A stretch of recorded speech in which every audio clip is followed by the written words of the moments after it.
je m'appelle Sophie. Actuellement, j'ai 33 ans. Mon fils est né le 16 février 2018. Et je suis enceinte. Je suis dans mon 4e mois. Donc là, il est prévu pour fin décembre, début janvier. On va dire entre Noël et Nouvel An, surtout. Ce sera ça, à mon humble avis. Alors, pour répondre à ta question, comment commencer mon allaitement? Donc, mon allaitement, ça s'est très bien passé. C'est vrai qu'après, moi, j'ai eu le décalage parce que mon petit est né dans le camion de pompiers. Donc, forcément, j'ai pas eu le corps à corps, enfin, peau à peau, tout de suite. Puisqu'effectivement, le temps de revenir ici, qu'il fasse les examens, il s'est passé un petit moment, donc à peu près 2 heures. Donc, ils m'ont mis le petit sur moi, et puis voilà, ça s'est passé comme ça. Effectivement, le début est très douloureux. On nous explique pas tout au tout début. Donc, c'est vrai que la découverte, la lactation, tout ça, les seins super douloureux, donc c'est vrai que c'est quelque chose d'assez surprenant sur le coup, c'est vrai. Qu'après, d'avoir les seins super douloureux, on se dit, mais est-ce que c'est normal? Est-ce que ça va passer? Donc oui, après, j'ai découvert les joies aussi du début, les saignements aussi. Le temps que, forcément, les tétons, les mamelons se fassent, parce que forcément, on n'a pas l'habitude d'une succion aussi, entre guillemets, intensive avec les petits. C'est sûr, c'est pas la même chose. Donc après, la lactation, ça s'est fait avec le premier, c'est le colostrum. Et au bout de 3-4 jours, il y a eu le lait qui s'est fait. Donc après, voilà, la montée de lait, très bien faite. Après, forcément, plus on met le petit au sein, mieux c'est, plus ça soulage aussi, surtout au début, le temps que ça se fasse. Après, je remonte à loin, mais tu me demandes de monter loin. Donc, voilà, après, effectivement, les déconvenus, déconvenus oui et non. Après, ça se passe tout seul. Une fois qu'on se fait confiance, on se dit, c'est surtout ça aussi, il faut garder confiance en soi. Surtout, faut pas qu'on nous dise, faut pas écouter les autres qui disent, est-ce que tu as assez de lait? Est-ce qu'il est assez nourrissant? Faut pas écouter tout ça. Il faut vraiment rester sur sa confiance en soi. Le petit, il prend très bien, il tète très bien, donc après, ça se voit. De toute façon, on le voit, on le ressent. Si le petit va pas bien, effectivement, ça se ressent beaucoup. S'il a faim, forcément, oui. Un bébé va beaucoup pleurer parce qu'il aura faim souvent au tout début, puisque forcément, il est dans le ventre. Donc, dans le ventre, il mange à volonté jour et nuit. Et là, du coup, forcément, une fois qu'il est sorti, forcément, il se régule. Donc, il peut plus être nourri H24, donc quand il veut, forcément. Donc, faut pas avoir peur de le mettre au sein dès qu'il y a les premières pleurs. Et puis, les premiers pleurs, pardon. Et puis, voilà. Alors, oui, moi, j'y songeais beaucoup à l'allaiter. Je voulais vraiment avoir cette expérience-là. J'ai perdu ma maman il y a quelques temps. Donc, je voulais quand même je voulais vraiment avoir un lien mère-enfant assez solide comme je l'ai eu avec ma maman. Donc oui, après, effectivement, mon conjoint était moins partant parce que du coup, je le privais des moments où il allait donner le biberon petit, etc. Donc au début, j'avais convenu 3 mois, et puis 3 mois avec l'OMS, c'est devenu 6. Après 6, j'ai dit au moins jusqu'à 1 an, parce qu'effectivement, avec tout ce qui s'est passé, avec la salmonellose et tout ce qui s'ensuit, Lactalis, j'ai dit, il vaut mieux éloigner ça. Et là, maintenant, le petit, il va avoir 17 mois dans 8 jours déjà. Et je l'allaite encore. Et là, maintenant, je pense que oui, je vais arrêter le mois prochain, fin août. Après le retour aux États-Unis, je pense que dans l'avion, ça va beaucoup m'aider à le canaliser aussi un peu. Parce que là, il est très terrible. Il est dans sa petite phase, je touche à tout, je découvre tout. Il a 17 mois. C'est ça. Donc, du coup, c'est un peu plus compliqué de le tenir. Autant avant, c'était bien des demi-heures, 3/4 d'heure qu'une tétée durait. Là, des fois, c'est je tète, je m'en vais, je reviens, je retète, je m'en vais. C'était beaucoup à sa demande parce que au tout début, comme je disais, il tétait presque toutes les heures, voire 1h30, 2 heures. C'était le maxi, 2 heures, toutes les 2 heures, c'était le maxi. Ouais, il était très demandeur. Sauf la nuit, c'était assez sympa parce que la nuit, il arrivait quand même à s'espacer un peu plus. C'était 3, 4 heures. Enfin, après, petit à petit, il m'a fait ses nuits comme assez rapidement, vers les 2 mois, pour faire 2, 3 mois, il m'a fait des nuits de 6, 7 heures, etc. Donc non, ça va. Sur les nuits, il s'espaçait quand même un peu plus. Je me réveillais que 2 fois, grand maxi dans la nuit, donc c'était cool de sa part. Mais c'est vrai que la journée, par contre, il y allait, quoi. Enfin, 1h30, 2 heures, fallait que j'y retourne, quoi. Ouais. Forcément. La médecin m'avait dit, il faut espacer, il faut lui faire toutes les 3 heures. Pareil, il faut pas écouter ça. C'est pas bon. Il faut pas écouter ça du tout. Il faut vraiment écouter son enfant. Pas le médecin, pas un tel. Non, il faut pas écouter les autres. C'est son enfant qu'il faut vraiment écouter. Et soi. Voilà. Alors, la diversification chez moi, elle a été très compliquée. C'est là où du coup j'ai eu un petit loupé entre guillemets. Donc du coup, sur les conseils du médecin, commencé à 5 mois, moins 1 semaine, donc il avait 4 mois et 3 semaines. On a commencé avec les légumes et légumes cuits à la vapeur.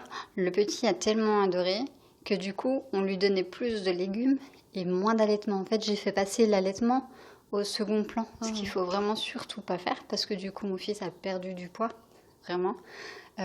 Du coup, en perdant du poids, ça m'a mis un peu dans un stress. Donc, du coup, ma lactation a diminué. Okay. Beaucoup. Je suis partie dans un cercle vicieux. Du coup, un peu, entre guillemets, un peu en dépression aussi. Alors, peut-être la dépression postpartum aussi dedans. Je sais pas. Mais du coup, le petit qui perdait du poids. Donc, du coup, médecin, pédiatre, examen. Et du coup, je me suis quand même tournée vers une consultante en lactation.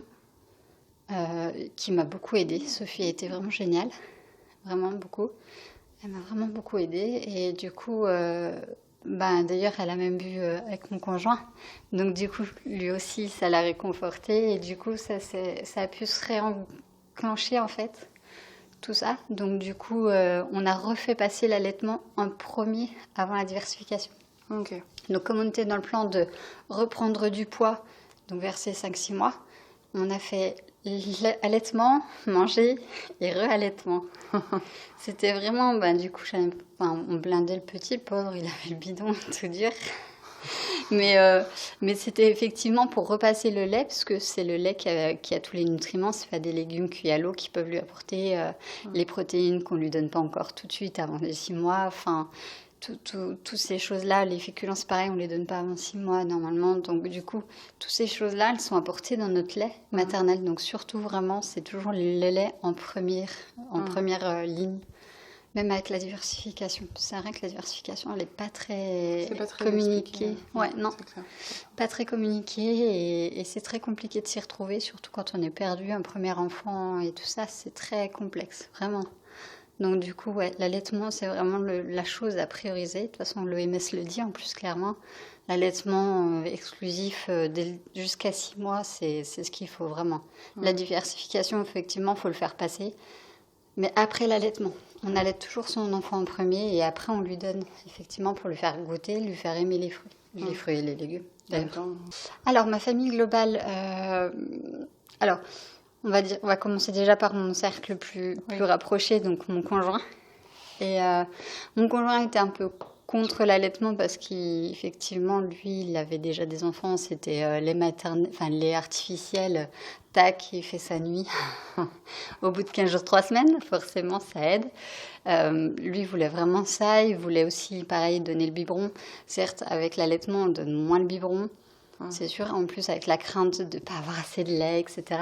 On tire pas trop de lait et on lui donne pas trop. On préfère donner le lait tout de suite à l'enfant plutôt que de tirer après. C'est vrai que j'ai commencé à tirer mon lait quand j'ai eu ma baisse de lactation, surtout. Donc, pour stimuler, ouais, pour stimuler, pour refaire des stimulations, pour justement repartir. Ça a été le seul moment où j'ai effectivement tiré mon lait, beaucoup. C'était là, donc lui il a pu donner des biberons, mais effectivement après là où il s'est plus éclaté, c'est quand on a commencé à donner la diversification. Et du coup là moi j'avais ma part de repas, puisque du coup j'allaitais. Et après, il y avait le papa qui venait par-dessus, donc du coup, ça a toujours fait. Après, j'ai quand même toujours favorisé l'échange avec son papa, toujours, pour que justement, il s'y retrouve aussi dans l'allaitement, parce que souvent, ils peuvent être éloignés, se sentir éloignés. Donc petit à petit, je me suis effacée lors du bain. Oui, voilà, faut trouver d'autres... C'est ça. Tout début, le bain, il n'était pas très rassuré parce qu'il est tout petit, tout fragile. Et petit à petit, je lui dis, écoute, tu peux rester là, je vais juste aux toilettes, je vais faire ci, je vais faire ça. Et du coup, petit à petit, je l'ai laissé tout seul dans le bain. Et du coup, après, il a commencé à prendre plus un grand plaisir avec son fils. Comme ça, il a eu un échange aussi. Et du coup, au niveau de l'allaitement, il n'était pas très pour. Il a vu que quand même, il y avait beaucoup de bénéfices. Sauf quand j'ai eu la baisse de lactation, effectivement, j'ai quand même bien lutté. Au final, j'étais un peu presque toute seule. Enfin, la consultante m'a quand même beaucoup aidée. Ouais. Mes amis m'ont aidée. Effectivement. Après, c'est vrai que du coup, quand il a vu que le petit revenait bien et tout ça, il a arrêté de m'embêter avec ça, entre guillemets. Il a été plus rassuré par ça. Comme quoi, justement... le lait, il est très bon, en plus avec Lactalis qui venait, et puis qui était les salmonelloses et tout ça. Donc ça me rassurait encore mieux. Je me disais, tu vois, là c'est mieux, au moins c'est à la source, c'est nickel. Il n'y a pas de bactéries où c'est que des bons. Et puis il est moins malade. Effectivement, il a été malade de octobre à janvier. Et après, plus rien du tout. Bon, il m'a fait la totalité, mais bon, c'est son immunité, forcément en hiver. Mais sinon, après, depuis, j'ai pas eu grand chose. Et le reste de ma famille, je leur disais, et puis après, ils m'ont pas dit grand-chose. Sauf là, maintenant, on commence à me dire, t'allaites encore ? Ouais, c'est surtout ça sur l'allaitement long. Là, c'est maintenant que ça commence à plus savoir. Quoi qu'en décembre aussi, on m'a dit, mais t'es sûre, l'allaitement, t'es sûre qu'il a ce qu'il faut ? Mais c'est un complément. Enfin, il est diversifié, au cas où vous n'auriez pas remarqué, quand même, à 10 mois, il est quand même bien diversifié. C'est comme un bon complément. Le lait, c'est une complémentation. Et puis voilà, quoi. C'est le lait, quoi. C'est le lait, c'est de l'eau, c'est un peu tout. C'est tout ce qu'il lui faut. Donc, je vois pas en quoi la lactation, elle les gêne, en fait, plus que ça. Certes, ça nous éloigne, par exemple, dans des soirées où, effectivement, on va plus se mettre à l'écart. Parce que quand l'enfant grandit, plus c'est difficile de lui donner parce qu'il est plus facilement distrait par tout le monde autour. Son père, il va dehors, par exemple. Il va aller dehors. Il va entendre du bruit, il va vouloir voir ce qui se passe. Okay. Donc, voilà. Après, la famille, non, ils s'en fichent. Sauf là, maintenant, ça les dérange un peu plus, entre guillemets, parce que, t'allaites encore. Enfin, voilà, c'est pas dans les mœurs d'allaiter très longtemps. Voilà, surtout depuis qu'il marche. Effectivement, après, moi, j'ai toujours un linge ou quelque chose, une petite écharpe d'allaitement, entre guillemets, comme on appelle ça. Et du coup, en fait, je le mets en dessous et puis je lui donne la tétée. Au moins, je reste quand même assez discrète pour mon intimité à moi et son intimité à lui. Parce que du coup, c'est vrai que l'allaitement, c'est un petit partage, c'est un moment entre nous deux. C'est pas un moment entre nous et puis les regards extérieurs, on va dire. Donc du coup, c'est pour ça que ça permet de garder un peu notre intimité. Quand on est dans des lieux publics où on ne peut pas se cacher ou autre, forcément, ça m'est déjà arrivé, par exemple à Casto à Bourgoin, de m'asseoir dans le showroom où il y avait des salons de jardin. Je m'étais assise là avec mon écharpe et puis hop, le petit, je l'avais mis là et je l'allaitais là au milieu. Puis les gens, du coup, ils me regardaient, ils se demandaient ce qui se passait. Vous voyez des pieds qui dépassent. Mais bon, après, moi, je m'en fiche. Enfin, voilà, je l'allaite et puis je suis dans c'est moi et puis mon fils, c'est pas les autres. Donc, je m'en fiche du regard extérieur. On va dire que moi, dans mon espérance, c'est que ça se passe tout seul et qu'à la limite, ça vienne carrément de lui, ce serait le top. Ça pourrait venir de lui tout doucement. Puis je pense que de toute façon, ça se fera tout doucement, puisque là, comme je disais, il tète de moins en moins longtemps, des 3/4 d'heure, une demi-heure. Là, on est passé à des 10 minutes, 15 minutes maxi, sauf le matin et le soir, où il est vraiment c'est plus la tétée câlin, beaucoup tétée câlin, mais sinon, dans la journée, c'est vrai qu'il est beaucoup plus Voilà, je tète parce que voilà, j'ai envie de téter et puis voilà, un petit coup dans les bras, c'est sympa. Mais je gigote tellement que du coup, je pense que ça va se passer tout seul. En fait, plus tu avances dans le temps, en fait, et moins tu as de stockage. Et en fait, tu fais que de la production instantanée. D'accord. Donc en fait, c'est lui, au sein, qui va téter et qui va appeler le lait. D'accord. Sinon, en fait, ton lait, il va pas. Enfin, maintenant, j'ai plus de fuite. Enfin, ça fait un petit moment d'ailleurs que j'ai plus vraiment de fuite, ni le matin, ni dans la journée. J'ai plus à craindre ça. C'est effectivement quand tu as du stockage. Quand tu stockes, effectivement, que tu as la production qui se produit automatiquement. Là, effectivement, oui, tu as des fuites. Que là, maintenant, quand plus tu allaites longtemps et moins tu as de stockage, enfin, j'ai les seins comme avant. C'est bien fait. J'ai retrouvé ma poitrine d'avant. Bon, moins ferme. Mais, effectivement, tu retrouves comme avant. Et puis voilà, tu n'as plus les seins tout durs. Enfin, le matin, des fois, tu peux les retrouver légèrement. Mais c'est pas encore dur comme au tout début où tu peux pas les toucher, tu peux pas mettre un doigt, tu peux même pas enfoncer le doigt au tout début de la lactation, tellement ils sont pleins. Là non, c'est plus du tout comme ça, c'est vraiment plus comme ça. Ok. C'est pour ça que d'ailleurs la diversification propose de rajouter du lait, etc. Ok. Des yaourts, fromage, etc. Oui, effectivement, je suis enceinte et du coup, c'est vrai que quand je le vois impatient, les seins bien douloureux, je me dis vivement que finalement le sevrage se fasse. Parce que c'est vrai que c'est pas très aidant d'avoir effectivement le petit qui tète, qui s'en va, qui tète, qui s'en va. C'est déjà pas très pratique en plus. Donc voilà, après, on verra bien. De toute façon, on aura toujours ces petits moments câlins quand même. Alors, j'envisage aussi l'allaitement. Parce que mon conjoint, il m'a dit au début, il me dit, bon, c'est le deuxième, alors du coup, on fait à ma manière. Je fais, comment te dire, comment expliquer plus tard à nos enfants que le premier a été super bien servi, avec un allaitement maternel très long, et le deuxième avec du truc industriel. Tu veux l'expliquer comment plus tard? Il me regarde et me dit, oh non, je dis, ah si. Je dis, quand même, il faut faire la même chose pour les deux, sinon ça ne le fait pas. Et donc, du coup, oui, on va partir sur de l'allaitement. Après, 18 mois, oui, c'est ça, à peu près, il aura 18 mois et demi. Est-ce que je partirai sur un allaitement aussi long que 18 mois? Je ne sais pas. On verra. De toute façon, là, déjà, dès le début, je n'aurais pas dit que j'aurais allaité jusqu'à 18 mois. Je ne l'aurais pas pensé, puisque je donnais toujours des dates, 6 mois. 6 mois, 1 an. Après 1 an, on verra. Puis au final, voilà, il y a eu ce voyage qui a fait que du coup, j'ai prolongé un peu. Mais sinon, c'est vrai que je ne sais pas si je tiendrai 18 mois. Après, là, avec la grossesse, c'est encore différent parce que je retrouve un peu... Enfin, j'ai ma poitrine un peu douloureuse par rapport à la grossesse. Donc, du coup, je suis pressée de la fin.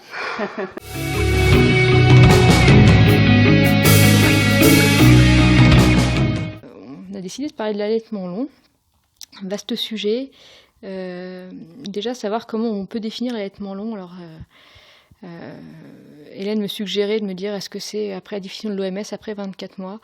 Peut-être qu'en France, ça démarrait avant l'allaitement long parce qu'on voit bien que dans les habitudes culturelles et dans le regard des gens, que déjà, quand on allaite un bébé qui a plus de 3 mois, ça commence à faire long. Donc peut-être que déjà, dans la mentalité française, passé 3 mois, on est sur un allaitement long. Après, effectivement, dans les faits, dans la réalité de l'allaitement, l'allaitement long, ça va être l'allaitement du bambin, de l'enfant qui est déjà diversifié. Et après, ça va jusqu'où? Ça va jusqu'au sevrage. Alors, le sevrage, selon les désirs de la mère, selon les désirs de l'enfant, le sevrage naturel. Je pense que c'est une définition qui est sans vraiment de limite précise, parce que l'allaitement, finalement, ça se vit dans le temps, c'est de l'humain, et donc on ne peut pas mettre vraiment de normes dessus. Alors ensuite, comment et quand est-ce qu'on décide de faire un allaitement long? Alors, on est toujours confronté à de l'humain, et vous avez des femmes qui, dès le début, projettent d'allaiter longtemps leur enfant, d'aller jusqu'à un sevrage naturel parfois. Et puis d'autres qui, au fur et à mesure de l'allaitement, de comment ça se passe, de l'échange avec le bébé, vont décider de continuer, de poursuivre leur allaitement. Il n'y aura pas forcément une date d'arrêt en tête. Pour d'autres, il y aura une décision d'arrêt à tel ou tel âge ou en fonction de tel point de développement de l'enfant. Donc il faut être assez souple par rapport à ça, par rapport aux décisions qu'on peut prendre avec soi-même. Et j'ai envie de dire que la durée de l'allaitement idéal, c'est aussi celle qui correspond au choix de la mère et de l'enfant. Autre point de l'allaitement long aussi, c'est quelle est la place pour le père ? Vaste question. Moi, en général, quand je rencontre des couples allaitants, le papa, il se pose pas la question de sa place. C'est assez évident et c'est rare qu'il souffre du fait que sa femme allaite son enfant parce qu'il peut pas nourrir l'enfant. Parce que il y a beaucoup d'autres choses qui vont être faites avec l'enfant en termes de développement, en termes d'échange, etc. Et puis, quand on passe le cap de l'allaitement long, on a un enfant qui est souvent diversifié aussi. Et donc, sur l'alimentation, papa peut prendre le relais. Après, ça, c'est libre à chacun. Il y a des papas qui aiment bien donner un biberon de temps en temps. Donc, les femmes vont tirer leur lait pour permettre au papa de tirer un biberon.